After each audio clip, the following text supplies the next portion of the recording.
Hi, this is Tom Muro with World Class Coaching and another in our series of animated drills. This is a Rondo session. And if you're like me, you enjoy Rondos because it gives the players the opportunity to work on all the technical aspects of passing and receiving, while also talking about angles of support and possession. And generally speaking, the players really enjoy these activities, trying to keep possession away from two defenders in the middle. The motivation to do well is to stay out of the middle. But the challenge that you can have, and that I had recently, is keeping these activities intense and trying to approach game speed with game intensity, despite the fact that you use these quite often. So you don't want them to become stale. This was a session that I was doing outdoors in the wintertime as well. And so I wanted the players to be active and be into it.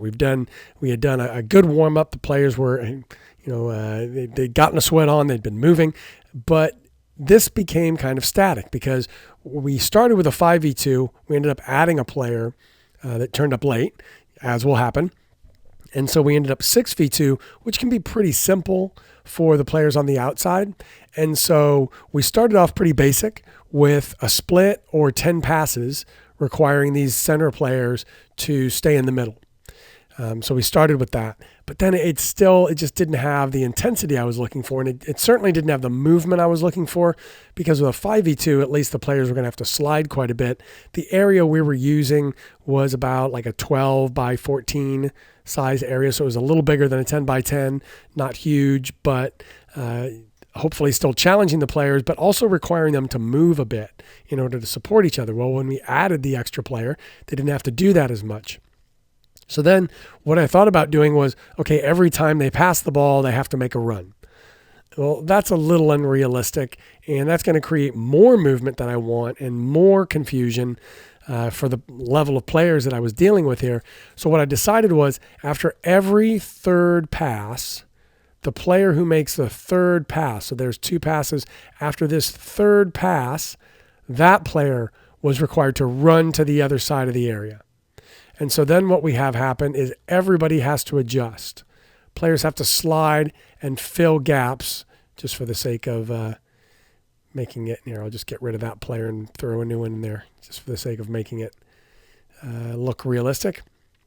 And so now we've had the players adjust in order to support the ball and fill the gaps that were left. And then these defenders would slide around to the other side. Academy soccer coach does a great job of having lots of different players in lots of different positions, and in order to make it look realistic, especially if you're using these for other coaches or for players, it really helps. And so every third pass, a run through. 3 passes, a run through.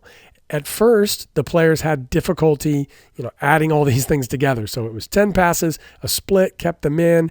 Every third pass they had to run through. So not only were they counting the passes to get to 10, but they were counting the third pass to make sure they ran through, because the rule was, after a given period of time of kind of letting the players understand it, then the rule was, if you didn't run through on that third pass, you had to go in the middle.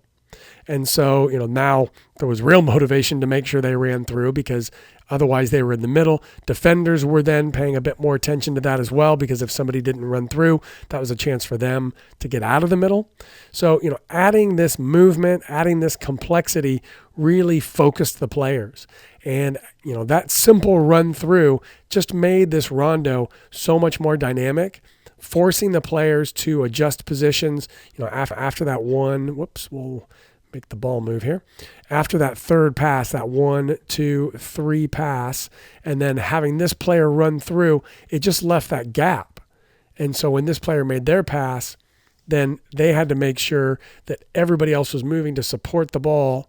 Otherwise, they were going to lose possession, and the defenders were going to, have a way to get out there. So, making sure that they had that, run through, and then that adjustment of the positioning was so important. We'll get rid of them and bring them in.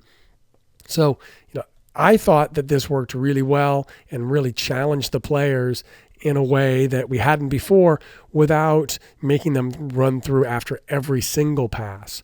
So I found that it worked really well. Cold environment kept the players moving. The complexity and the movement just added something to the Rondo. So I thought it worked really well. So give this a try with your teams and see how it goes.